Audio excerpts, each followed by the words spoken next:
ओम शांति।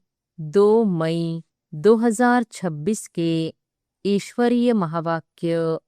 पहले एक नज़र मुरली के मुख्य पॉइंट पर। बाबा ने कहा, इस ड्रामा में विनाश निश्चित है, इसलिए विनाश से पहले कर्मातीत अवस्था बनानी है।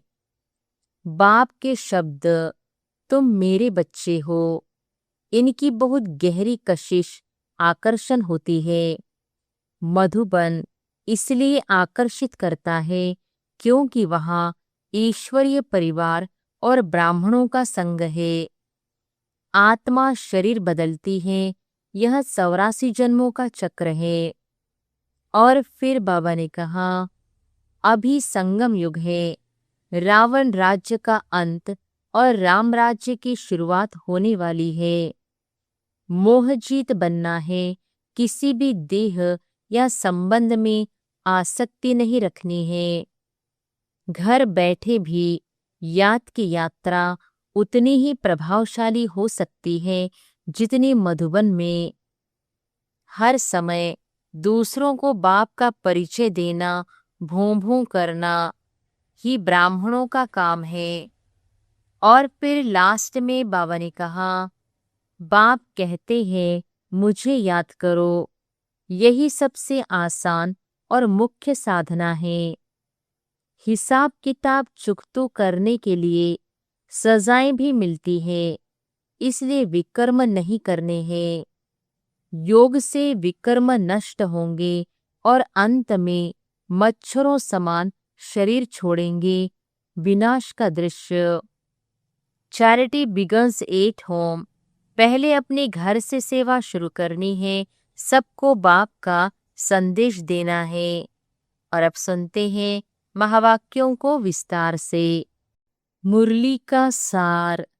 मीठे बच्चे, इस ड्रामा के अंदर विनाश की भारी नोंद है। तुम्हें विनाश के पहले कर्मातीत बनना है। प्रश्न है, बाप के किन शब्दों की कशिश सम्मुख में बहुत होती है? उत्तर है, बाप जब कहते तुम मेरे बच्चे हो, तो इन शब्दों की कशिश सम्मुख में बहुत होती है। सम्मुख सुनने से बहुत अच्छा लगता है। मधुबन सब बच्चों को आकर्षित करता है क्योंकि यहाँ है ईश्वरीय परिवार। यहाँ ब्राह्मणों का संगठन है।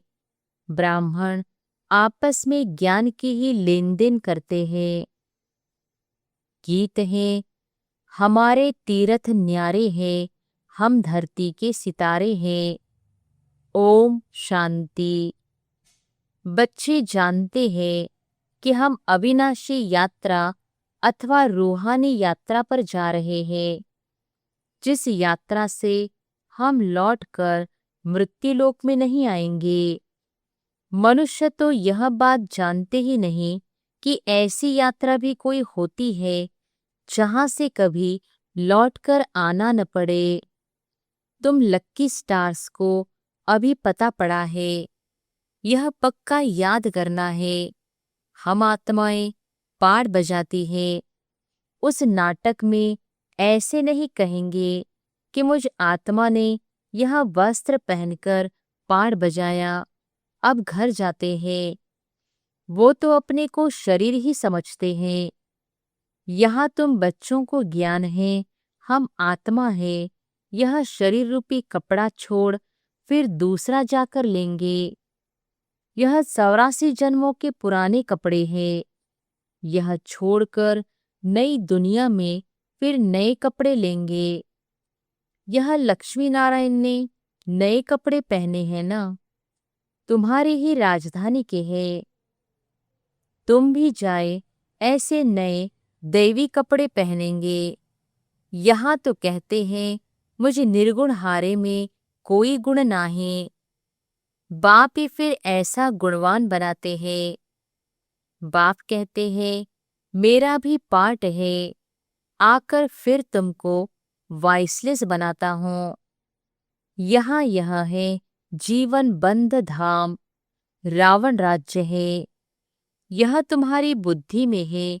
हम पतित से पावन, फिर पावन से पतित कैसे बनते हैं? तुम बच्चे जानते हो, कलयुग है अंधियारा, रावण राज्य का अब अंत है, राम राज्य की अब आदि होनी है। अभी है संगम, कलप के संगम युगे बाप को ही आना पड़ता है।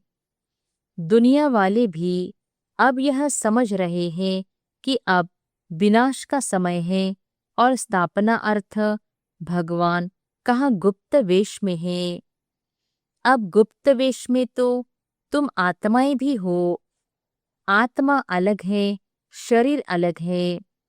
यह मनुष्य चोला गुप्त वेश है। बाप को भी इसमें आना है। तुम्हारे शरीर पर नाम पड़ते हैं, उनको तो शरीर है नहीं। तुम भी आत्मा हो, वह भी आत्मा है। आत्मा का आत्मा के साथ अब मोह हुआ है। गाते भी हैं और संग तोड़ तुम संग जोड़ेंगे।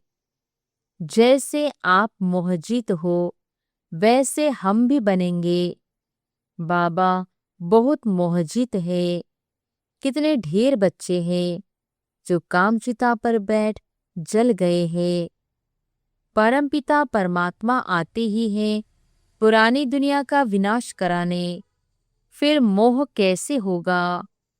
पतितों का जब विनाश हो तब तो शांति का राज्य हो। इस समय सुख तो कोई को भी है नहीं। सभी तमोप्रधान दुखी बन गए हैं। यह है ही पतित दुनिया। शिव बाबा ही आकर स्वर्ग की स्थापना करते हैं, जिसका नाम शिवालय पड़ा है। शिव बाबा ने देवताओं की राजधानी स्थापन की। वह है चैतन्य शिवालय। और वह शिवालय जिसमें शिव का चित्र है, वो तो जड़ हो गया। अभी तुम समझ गए हो कि लक्ष्मी नारायण बरोबर स्वर्ग के मालिक थे, पूज्य थे। अब फिर पूज्य बन रहे हैं। तुमको अभी ज्ञान है। तुम लक्ष्मी नारायण के मंदिर में जाकर उनको माथा नहीं टेकेंगे। तुम तो उनकी राजधानी में चैतन्य में जाते हो। जानते हो, हम देवता थे, अब नहीं हैं। जो पास्ट होकर गए हैं, उनके चित्र बनते हैं। लक्ष्मी नारायण के मंदिर सबसे जास्ती बिड़ला बनाते हैं, तो उनकी भी सर्विस करनी चाहिए। तुम जो यह लक्ष्मी नारायण के मंदिर बनाते हो, हम आपको इन्हों के 84 जन्मों की कहानी सुनाते हैं। युक्ति से यह सौगात देनी चाहिए। बाबा सर्विस की युक्तियां तो बताते हैं। माताएं जाकर बोले, आप उनके मंदिर तो बनाते हो, परंतु उनकी जीवन कहानी को जानते नहीं। हम जानते हैं और समझा भी सकते हैं। समझाने वाली बड़ी रसीली चाहिए। बाप भी बैठ समझाते हैं ना। बाबा कहते, अगर छुट्टी नहीं मिलती है तो घर बैठे याद करो। यह तो जानते हो, हम शिव बाबा की संतान हैं। मुरली तो मिल जाती है। ऐसे नहीं कि यहाँ आने से याद की यात्रा अच्छी होगी। घर में बैठने से याद की यात्रा कम हो जाएगी। बादल आते हैं रिफ्रेश होने। तुम भी आते हो रिफ्रेश होने। बाबा पास सम्मुख जाए। आत्मा को ज्ञान है, सम्मुख सुनने से अच्छा लगता है। बात तो वही है। देखते हो शिव बाबा कैसे बैठ बच्चों को समझाते हैं। बच्चे, तुम मेरे हो। तुमने 84 जन्मों का पाठ बजाया है। तुम जन्म मरण में आते हो, मैं नहीं आता हूँ। मैं पुनर्जन्म नहीं लेता हूँ, अजन्मा भी नहीं हूँ। आता हूँ परंतु बूढ़े तन में प्रवेश करता हूँ। तुम आत्मा छोटे बच्चे के शरीर में प्रवेश करती हो। मैं परमधाम से आता हूँ नीचे पाड़ बजाने। मैं विकारी के गर्भ में नहीं आता हूँ। मुझे कहते हो त्वमेव माताश्च पिता। मेरा कोई माँ बाप हो न सके। मैं तो सिर्फ शरीर का आधार ले पाठ बजाता हूँ। तुम मुझे बुलाते हो दुख हर कर सुख देने के लिए। अब सम्मुख आया हूँ, आत्माओं से बात कर रहे हैं। यहाँ तो सब ब्राह्मण ही है। तुम बाहर जाते हो तो हंस और बगुले हो जाते हो। यहाँ मधुबन में तुमको संग ही ब्राह्मणों का है। आपस में ज्ञान की चिटचाट ही करेंगे। हम अपनी राजधानी स्थापन कर रहे हैं। बाबा आया हुआ है। एक दो को यह युक्ति बाप को याद करने की बताते रहो। भोजन पर भी एक दो को इशारा देते रहो कि बाप को याद करो। बहुत बड़ा संगठन है ना। वहां तो विकारी साथ में रहते हैं तो उनकी कशिश होती है। यहाँ तो किसकी कशिश नहीं होती। वॉरियर्स के साथ रहते हैं। तुम्हारा कुटुंब यहाँ है। बुद्धि में यही रहता है। जो कोई मिले उनको बाप का परिचय दे कि भगवान को याद करते रहो। दो बाप है ना। लौकिक बाप होते भी भगवान को याद करते हो ना। वो लौकिक फादर है। लौकिक फादर को गॉड फादर नहीं कहेंगे। यह है पारलौकिक बाप। जरूर गॉड फादर से बरसा मिलता होगा। ऐसे ऐसे भों भों करते रहो। तुम ब्राह्मण हो ना। सन्यासी भी भूं भूं करते हैं ना। इस दुनिया का सुख कागविष्टा के समान है। कितना दुख है। वह तो है हठयोगी, निवृत्ति मार्ग वाले। उनका धर्म ही अलग है। तुम जानते हो सतयुग में हम कितना सुखी पवित्र रहते हैं। भारत प्रवृत्ति मार्ग का था। देवी देवताओं का राज्य था। जो पवित्र थे वही पतित बने हैं। पुकारते भी रहते हैं, हे पतित पावन आओ। और फिर कह देते परमात्मा सर्वव्यापी है। हम जाकर ज्योति ज्योत समाएंगे। पुनर्जन्म को भी नहीं मानते हैं। अनेक मत है ना। दिन प्रतिदिन वृद्धि होती रहती है। यह भी बताना है कि सन्यासियों की वृद्धि कैसे होती है। नांगों की भी वृद्धि होती है। जिसका जो धर्म है उसमें ही रहने से फिर अंतमति सो गति हो जाती है। जिसका जो जास्ती अभ्यास करते हैं, जैसे कोई शास्त्र आदि पढ़ते हैं, तो अंतमति सो गति, फिर छोटेपन में ही शास्त्र कंठ हो जाते हैं। अभी बाप कहते हैं मैं फलाना हूँ, यहाँ हूँ। यह सब देह अभिमान की बातें छोड़ दो। अपने को अशरीरी आत्मा समझो और बाप को याद करो। इस शरीर को देखते हुए भी नहीं देखो। देह सहित देह के जो संबंध आदि हैं सबको छोड़ो। अपने को आत्मा निश्चय करो। परमात्मा को याद करो। इसमें टाइम बहुत लगता है। माया याद करने नहीं देती है। नहीं तो वानप्रस्थी के लिए बहुत सहज है। बाप खुद कहते हैं अभी तुम छोटे बड़े सबकी वानप्रस्थ अवस्था है। एक तरफ विनाश भी होता रहेगा, दूसरी तरफ जन्म भी लेते रहेंगे। पुनर्जन्म लेना होगा तो आ जाएंगे। बच्चे भी पैदा होंगे, फिर विनाश भी हो जाएगा। यह तो तुम जानते हो। कोई गर्भ में होंगे, कोई कहाँ, सब खत्म हो जाएंगे। सब अपना हिसाब चुकतो कर वापिस जाएंगे। हिसाब किताब रहा हुआ होगा तो अच्छी रीति सजाएं खानी पड़ेगी। फिर वह भी हल्का हो जाएगा। ऐसे नहीं कि योग में भी रहो और पाप भी करते रहो। कई बच्चे एक तरफ चार्ट भी लिखते रहते और फिर कहते माया ने मोह काला कर दिया। माया ने हरा दिया तो कच्चा कहेंगे ना। तो बाप समझाते हैं कि तुम ऐसे समझो कि हम थोड़े दिन यहाँ हैं, फिर चले जाएंगे। इन सब का विनाश हो रहा है। बाप कहते हैं मुझे याद करो तो विकर्म विनाश होंगे। अपना चार्ट देखते रहो। हम कितनों को रास्ता बताते हैं और पुरुषार्थ कराते हैं। तन मन धन से रूहानी सेवा में मददगार बनना पड़े। कहते हैं मन को अमन नहीं कर सकते। आत्मा तो है ही शांत। हम आत्मा अपने परमधाम में जाकर बैठेंगी। कोई दुनिया का संकल्प नहीं आएगा। ऐसे नहीं कि आंखें बंद कर अनकॉन्शियस होना है। ऐसे बहुत सीखते भी हैं। 10-15 दिन अनकॉन्शियस भी हो जाते हैं। यह अभ्यास करते हैं, फिर इतने समय बाद जाग जाएंगे। जैसे टाइम बॉम्ब्स होते हैं तो उनका भी टाइम होता है। यह इतने घंटे बाद फटेंगे। तुम बच्चों को पता है हम योग लगा रहे हैं।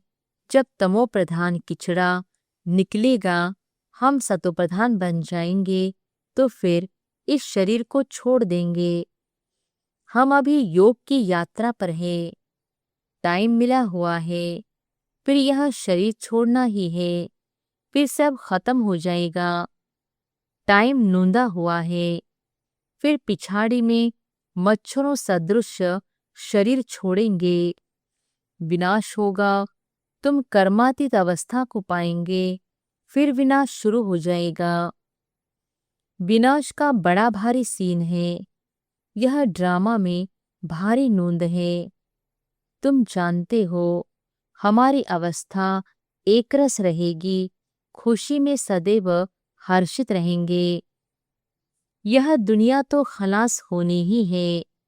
जानते हैं कलब कलब संगम युग होता है, तब विनाश होता है। सिर्फ बॉम्ब्स नहीं, नेचुरल कैलेमिटीज भी मदद करती है। तो बच्चों को यह बुद्धि में रहना चाहिए, अभी हमको जाना है। जितना बाबा को याद करेंगे तो विकर्म विनाश होंगे, ऊंच पद पाएंगे। Charity begins at home. कोशिश करना चाहिए। कन्या वह जो पियर घर और ससुर घर का उद्धार करे। तो चैरिटी बिगन्स एट होम हुआ ना। सर्विस में लगा रहना चाहिए। बोलो शिव बाबा कहते हैं मुझे याद करो तो वर्षा मिलेगा। सीधी बात है। मुझ अलफ को याद करोगे तो स्वर्ग का वर्षा तुम्हारा है। विश्व के मालिक तुम बन जाएंगे। अब वर्षा पाना है तो मुझे याद करो। बच्चों का फर्ज है यह पैगाम देना। आगे भी दिया था। बताना है बिना सामने खड़ा है। कलयुग के बाद सतयुग आएगा। बाप ही आकर वर्षा देते हैं। रावण नरकवासी बनाते हैं, बाप आकर स्वर्गवासी बनाते हैं। कहानी भारत की है। भारतवासियों को खड़ा करना है। पहले शिव के मंदिर में जाकर समझाना है। यह बाप नई सृष्टि रचने वाला है। कहते हैं मुझे याद करो तो तुम्हारे विकर्म विनाश हो। यह निराकार बाबा आए हुए हैं। ब्रह्मा द्वारा स्वर्ग की स्थापना कर रहे हैं। अब बाप और वर्षे को याद करो। 84 जन्म पूरे हुए हैं। अब हम आपको बताते हैं, अब मानो न मानो तुम्हारी मर्जी। बातें तो बड़ी अच्छी है। बाप ही दुख हरता सुख करता है। थोड़ा ही समझाया, यह चला। यह है तुम्हारा धंधा। मेहनत तो कुछ है नहीं, सिर्फ मुख से बोलना है। बाप कहते हैं मुझे याद करो। देही अभिमानी बनो। शिव के पुजारियों के पास जाओ। फिर लक्ष्मी नारायण के पुजारियों के पास जाओ, उन्हें उनकी जीवन कहानी सुनाओ। अच्छा, मीठे मीठे सिकिलधे बच्चों प्रति माता पिता बाप दादा का याद प्यार और गुड मॉर्निंग। रूहानी बाप की रूहानी बच्चों को नमस्ते। धारणा के लिए मुख्य सार। पहली पॉइंट, तन मन धन से रूहानी सेवा में मददगार बनना है। सबको अलफ का परिचय दे वर्षे का अधिकारी बनाना है। विनाश के पहले कर्मातीत बनने के लिए बाप की याद में रहना है। दूसरी पॉइंट, बाप समान मोहजीत बनना है। आत्मा का आत्मा से जो मोह हो गया है उसे निकाल एक बाप से लगन लगानी है। वरदान है, सर्वशक्तिमान के साथ की स्मृति। सर्वशक्तिमान के साथ की स्मृति द्वारा समस्याओं को दूर भगाने वाले परमात्मा स्नेही भव। सर्वशक्तिमान के साथ की स्मृति द्वारा समस्याओं को दूर भगाने वाले परमात्मा स्नेही भव। जो बच्चे परमात्मा स्नेही हैं वे स्नेही को सदा साथ रखते हैं, इसलिए कोई भी समस्या सामने नहीं आती। जिनके साथ स्वयं सर्वशक्तिमान बाप है उनके सामने समस्या ठहर नहीं सकती। समस्या पैदा हो और वहां ही खत्म कर दो तो वृद्धि नहीं होगी। अब समस्याओं का बर्थ कंट्रोल करो। सदा याद रखो कि संपूर्णता को समीप लाना है और समस्याओं को दूर भगाना है। स्लोगन है, प्यारे बनने का पुरुषार्थ नहीं, न्यारे बनने का पुरुषार्थ करो तो प्यारे स्वतः बन जाएंगे। प्यारे बनने का पुरुषार्थ नहीं, न्यारे बनने का पुरुषार्थ करो तो प्यारे स्वतः बन जाएंगे। ये अव्यक्त इशारे सदा अचल अडोल एकरस स्थिति का अनुभव करो। समय प्रति समय अनेक प्रकार के विघ्न आते हैं। कोई अच्छे अनन्य स्टूडेंट माया के वशीभूत हो एंटी हो जाते और सेवा में डिस्टर्ब करते हैं। ऐसे समय पर घबराते तो नहीं हो। एक होता है उनके प्रति कल्याण के भाव से तरस रखना, लेकिन उसके कारण हलचल में आना अथवा व्यर्थ संकल्प चलाना, यह है हिलना। जो हर आत्मा के पाठ को साक्षी दृष्टा स्थिति में रह देखते हैं वह अचल अडोल एकरस रहते हैं। अच्छा, ओम शांति।